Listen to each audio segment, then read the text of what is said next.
Afternoon guys, ang lakad ko ngayon doon sa may Wahat Al-Karama. 3 o'clock yung schedule ko doon. Wahat Al-Karama sa tapat ng Grand Mosque doon sa Martyrs Monument ng UAE, yung mga heroes nila. May museum daw doon sa baba.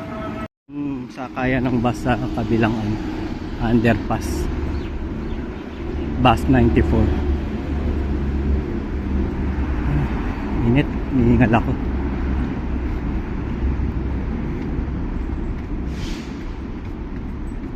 Sige na, kita-kita lang tayo sa bus stop.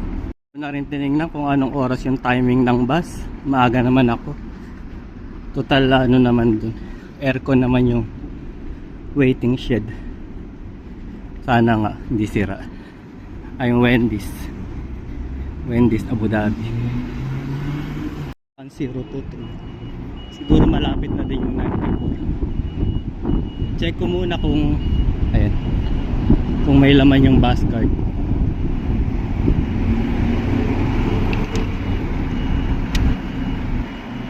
Meron pa 15 dir.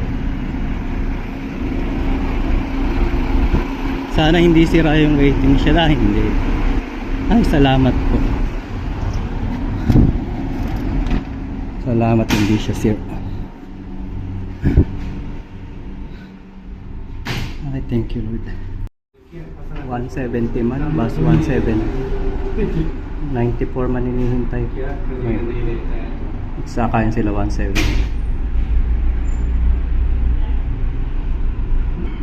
Actually, bawal pumarada yung mga taxi dyan, saka yung mga sasakyan.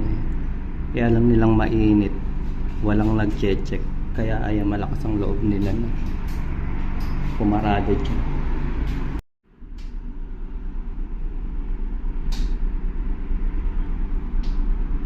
Tagal naman nung 94, madalang pala yun. Nakailang 102 na saka 65. Siya wala pa rin. Sa kabila, kawawa yung mga nag-aabang kasi wala silang waiting shed. Kaya dito sa lugar ko sa kabila, aircon man yung waiting shed, kaya okay lang kahit matagal.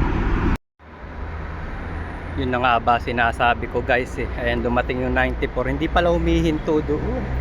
Ay nako, nakarma agad. Sinasabi ko hindi pala dumadaan sa bus stop na yun yung 94. Ay naku, kainit pa naman. Dito medyo malamig, dito na ako magtambay. Alam ko dun Sige na nga. Na yung 94. Salamat, dumaan din. Ay, thank you Lord.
guys. Wahat Al Karama. Pinaka-last ng pinaka-last ng bus stop dito.